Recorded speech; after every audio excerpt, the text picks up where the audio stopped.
6 صفات کا مذاکرہ۔ بزرگان دین نے حدیث کی روشنی میں ہمیں 6 باتیں بتائی ہے۔ اگر یہ 6 باتیں ہماری زندگی میں عملاً آ جائے تو ہم دین پر چلنا آسان ہو جائے گا۔ پہلی صفت ایمان، دوسری صفت نماز، تیسری صفت علم اور ذکر، چوتھی صفت اکرام مسلمین، پانچویں صفت اخلاص نیت، چھٹی صفت دعوت اللہ۔ پہلی صفت ایمان، کلمہ طیبہ۔ کلمہ طیبہ کا مقصد یہ ہے کہ 4 لائن کا یقین ہمارے دل کے اندر آ جائے۔ لا الہ الا اللہ سے 2 باتوں کا یقین اور محمد الرسول اللہ سے 2 باتوں کا یقین۔ پہلا، لا الہ یعنی زمین سے لے کر آسمان تک جتنے چیزیں ہیں وہ سب اللہ کے حکم کے بغیر کچھ نہیں کر سکتے۔ دوسرا، الا اللہ یعنی اللہ تعالیٰ ان سارے چیزوں کے بغیر سب کچھ کر سکتے ہیں۔ تیسرا، اگر ہمارے زندگی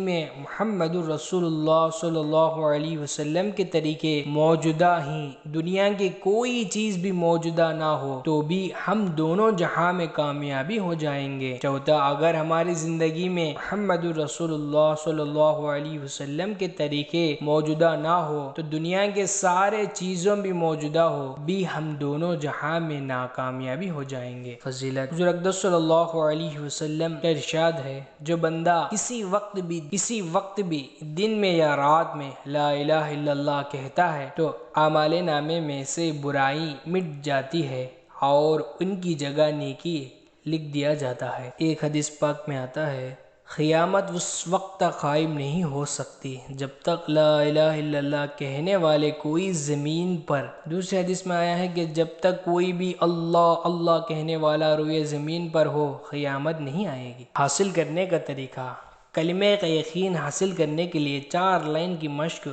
کرنا ہوگا۔ اٹھتے بیٹھتے چلتے پھرتے سفر میں کلمے کی دعوت خوب دیا جائے۔ دوسرا، تعلیم کے حلقوں میں بیٹھ کر غور اور عظمت سے سننا۔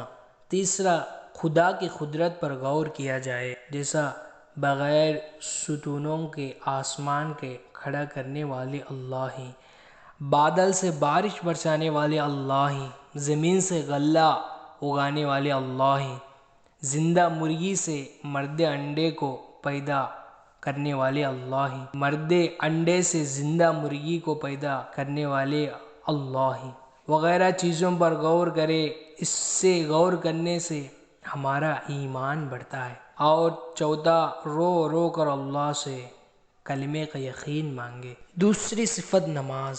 نماز کا مقصد یہ ہے کہ صفت صلاۃ والی زندگی آ جائے، یعنی جس طرح نماز کے اندر ہمارا جسم کا عضو اللہ کے حکم پر چلتے ہیں، اس طرح نماز کے باہر بھی چلنے والے بن جائے۔ فضیلت، حدیث پاک کا مفہوم ہے کہ نماز سے دوسری نماز تک جو گناہ صغیرہ ہیں وہ نماز کی برکت سے معاف ہو جاتے ہیں۔ دوسری حدیث پاک کا مفہوم یہ ہے کہ اگر کسی شخص کے گھر کے سامنے نہر جاری ہو، اس میں وہ 5 مرتبہ روزانہ غسل کرتا ہو تو اس کے بدن پر کچھ میل نہیں رہے گی۔ اس طرح 5 مرتبہ نماز پڑھتے ہیں اللہ تعالیٰ اس کے گناہوں کو مٹا دیتے ہیں۔ ایک حدیث پاک کا مفہوم ہے، نماز معراج المومنین ہے۔ نماز حضور صلی اللہ علیہ وسلم کی آنکھوں کی ٹھنڈک ہے۔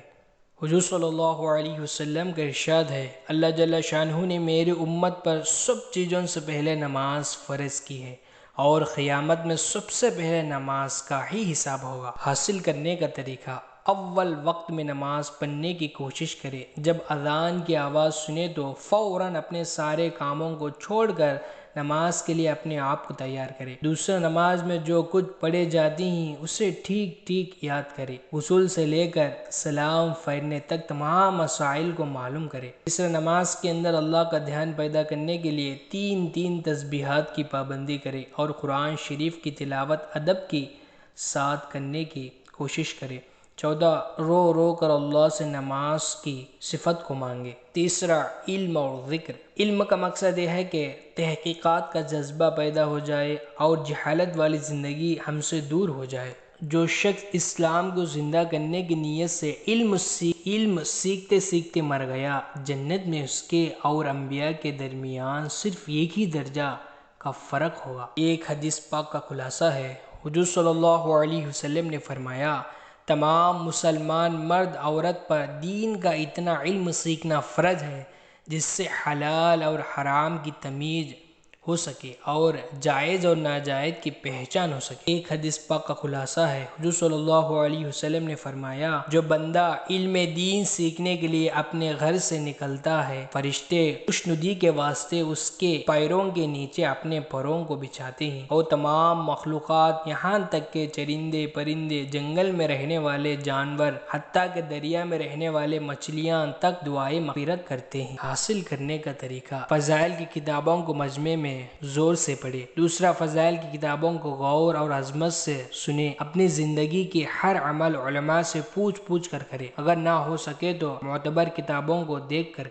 ذکر کا مقصد یہ ہے کہ غیر اللہ کی بڑائی دل سے نکل جائے، اللہ کی عظمت اور بڑائی ہمارے دل میں آ جائے۔ فضیلت: حدیث پاک کا مفہوم ہے ذکر کرنے والا زندہ ہے اور ذکر نہ کرنے والا مردہ ہے۔ دوسری حدیث پاک کا مفہوم ہے حضور صلی اللہ علیہ وسلم کا ارشاد ہے اللہ کے ذکر سے بڑھ کر کسی آدمی کا کوئی اعمال عذاب قبر سے زیادہ نجات دلانے والا نہیں ہے۔ کسی شے کے کامل سے بیٹھ کر پھر صبح و شام کی تسبیحات کی پابندی کرے اور مسنون دعاؤں کا اہتمام کرے۔ دوسرا، قرآن شریف کی تلاوت ادب کی رعایت رکھ کر کرے۔ تیسرا، اپنے وقت میں سے وقت مقرر کر کے دعاؤں کا اہتمام کرے اور اللہ سے آخرت کا دھیان مانگے اور موت کو کثرت سے یاد کرے۔ چوتھا، اکرام مسلمین۔ اکرام مسلمین کا مقصد یہ ہے اسلامی معاشرہ اور دینی ماحول زندگی میں ہو، جس کے زندگی میں ہو ہر قسم کے انسانوں کو دین پر چلنا آسان ہو جائے گی۔ فضیلت: حدیث پاک کا مفہوم ہے کہ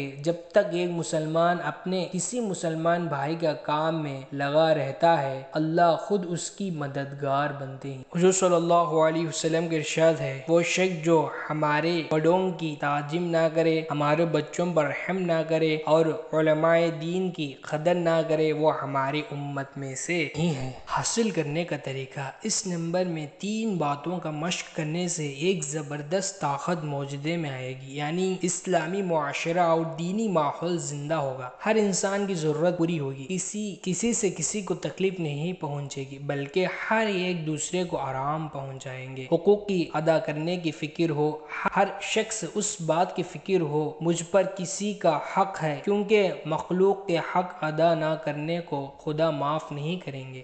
اپنے حق حاصل کرنے کی فکر ہو، بلکہ دوسروں کا حق جو اپنے اوپر ہیں اس کے ادا کرنے کی فکر ہو، اس سے دین کی تمام جڑ ختم ہو جائیں گے۔ دوسرا، اچھے اخلاق پیدا کرے، بغیر اخلاق کے ہر عمل بے جان ہے۔ عبادت میں روحانیت اخلاق کی بلندی سے آئے گی۔ تیسرا، اکرام کرنا سیکھے، اکرام کرنے اس کو آئے گا جو 2 باتیں کا خیال رکھے گا، ہر ایک کو اپنے سے اچھا سمجھے، دوسرا لوگوں کے عیبوں کو چھپائے اور خوبیوں کو ظاہر کرے، یعنی آدمی کے غیر موجودگی میں اس کے اچھے صفتوں کو تذکرہ کرے، ہر نماز کے بعد رو رو کر اللہ سے اکرام کے جذبات کو مانگے۔ پانچواں، اخلاص نیت۔ اخلاص نیت کی مقصد یہ ہے کہ ہر کام اللہ کے لیے کرنا چاہیے۔ فضیلت: اگر اخلاص کے ساتھ ایک کھجور بھی خرچ کیا جائے تو احد کے پہاڑ کے برابر ثواب ملے گا۔ حاصل کرنے کا طریقہ: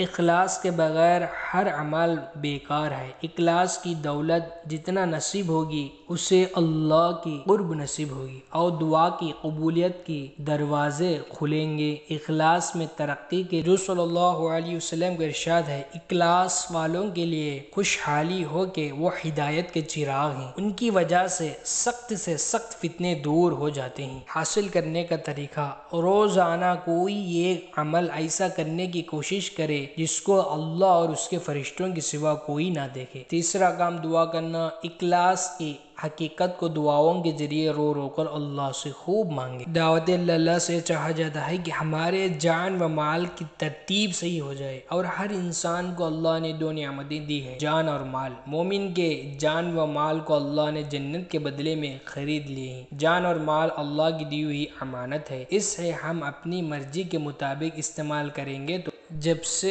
جان اور مال کا استعمال غلط طریقے سے ہونے لگے تو غیر محسوس طریقوں سے دین زندگی میں سے نکلتا چل گیا۔ فضیلت: رسول اللہ صلی اللہ علیہ وسلم کا پاک ارشاد ہے، اللہ کے راہ میں ایک صبح ایک شام کا خرچ کرنا ساری دنیا میں اور جو کچھ دنیا میں ہی اس سے زیادہ بہتر ہے۔ مشق کرنا: ہر سال 40 دن کا اہتمام کرے، مقامی 5 کام کا اہتمام سے کرے، آنے والے جماعتوں کی نصرت کرے، ہفتے واری اجتماع میں طعام اور قیام کے ساتھ شرکت کرے، مشورے جوڑا اور اجتماعی میں اہتمام کے ساتھ شرکت کرے، اور اللہ سے رو کر دعوت الہی کی حقیقت کو دعاؤں کے ذریعے اللہ سے مانگے۔